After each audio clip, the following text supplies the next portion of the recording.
చెందును పట్టుకున్నప్పుడు దేవుడు అనేక అద్భుతమైన కార్యాలు మీ జీవితంలో జరిగించడానికి దేవుడు సహాయకుడు. సమస్య వచ్చిన వెంటనే సమస్యని కొంతమంది సేవకులకి చెప్తారు, కొంతమంది సమస్యకు మరీ ఎక్కువైపోతే పోలీసులకు తెలియజేస్తారు.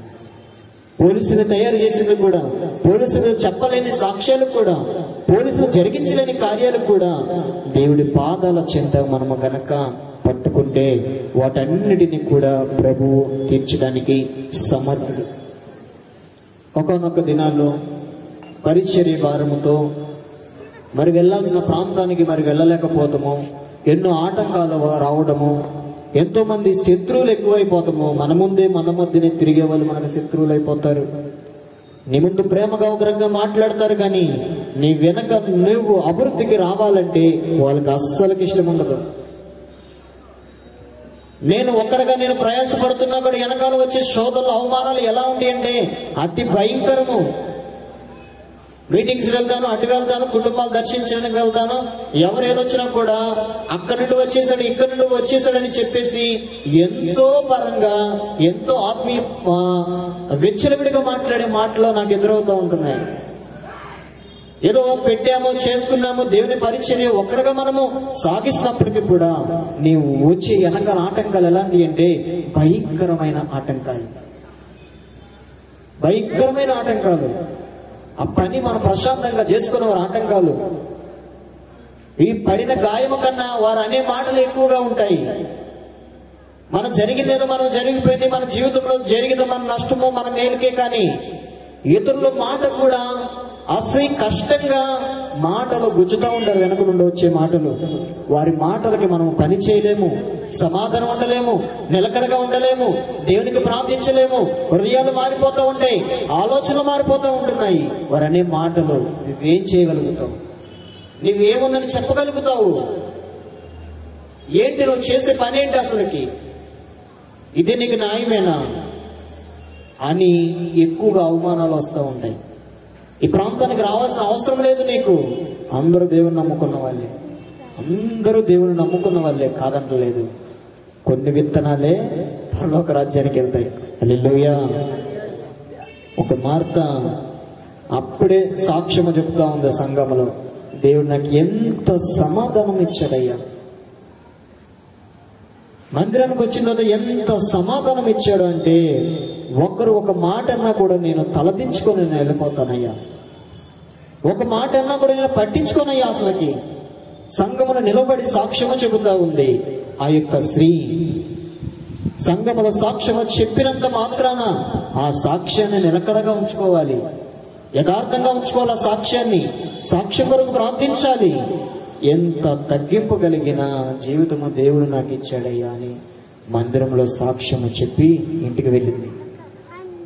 ఆ మందిరంలో సాక్ష్యము చెప్పినప్పుడే చూసే వాళ్ళందరూ కూడా ఎంత తగ్గింపు ఏమో కనుక్కున్నారేమో, బహుశా ఎంత సమాధానం పడుతుందేమో ఏం జీవితంలో, ఒకరన్న మాట అన్న ఏమి పట్టించుకోదేమో అని సేవకులు కూడా నీళ్ళు ఎంత తగ్గింపుగా.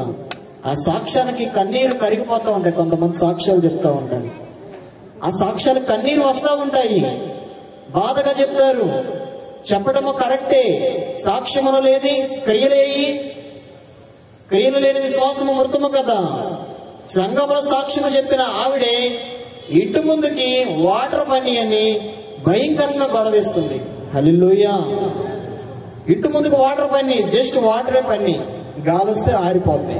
అంత భయంకరంగా ఆమె, నీవు కావాలనే నీళ్లు పోసావు. అప్పుడు దాకా సమాధానం మా సాక్ష్యం చెప్పింది సంఘంలో. ఇంటికి వెళ్ళిన తర్వాత వరండాల వాటర్ పని అని భయంకరంగా యుద్ధం జరుగుతూ ఉంది. ఇదే క్రియలు లేని విశ్వాసం అంటే. ఐ స్త్రీ కావాలనే నీళ్లు పోసావు. అమ్మా హరిప్రే కదా సంఘంలో సాక్ష్యం చెప్పావు, మరి నీళ్లు పడితే తిట్టరా అని అంటూ ఉంటారు. దేవుని బిడ్డలైనటువంటి మనము ప్రతిదీ కూడా, దేవుని ఆరాధిస్తున్న మనం అందరము కూడా సమస్య, శోధన, అవమానాలు, కట్టుదిట్టమైన పరిస్థితులు నీ మీదకి దండెత్తి వచ్చినా కూడా ఏ అపాయము దేవుడు నీ వద్దకు రానివ్వడు. అతి భయంకరమైన ఎన్నో కొన్ని వేల కిలోమీటర్లు ఉన్నటువంటి సముద్రము, ఆ సముద్రంలో ప్రయాణించే పక్షి సముద్రాన్ని నాశనం చేయాలని అనుకుంది. హల్లెలూయా. బాగా ఆలోచించండి.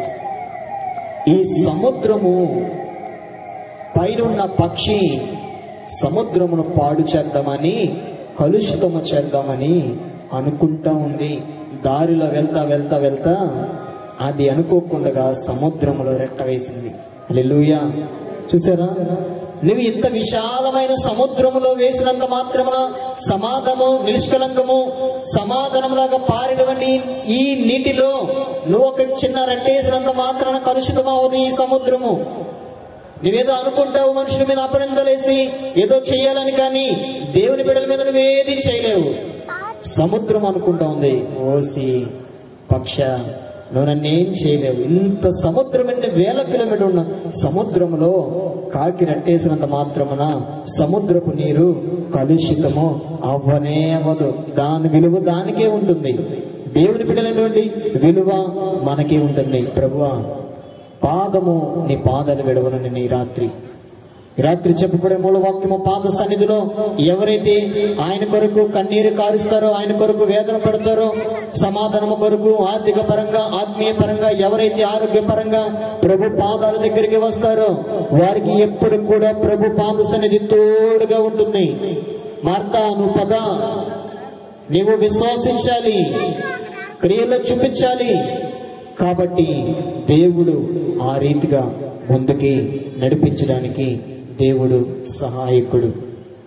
గడిచిన దినాలంతా కూడా మరి మనం ఉంటున్న పరిస్థితులు ఎలా ఉంటాయంటే, కుటుంబాల పరిస్థితులు ఎలా ఉంటాయంటే అస్సలు చెప్పుకోలేని విధముగా భయంకరంగా ఉంటాయి పరిస్థితులు.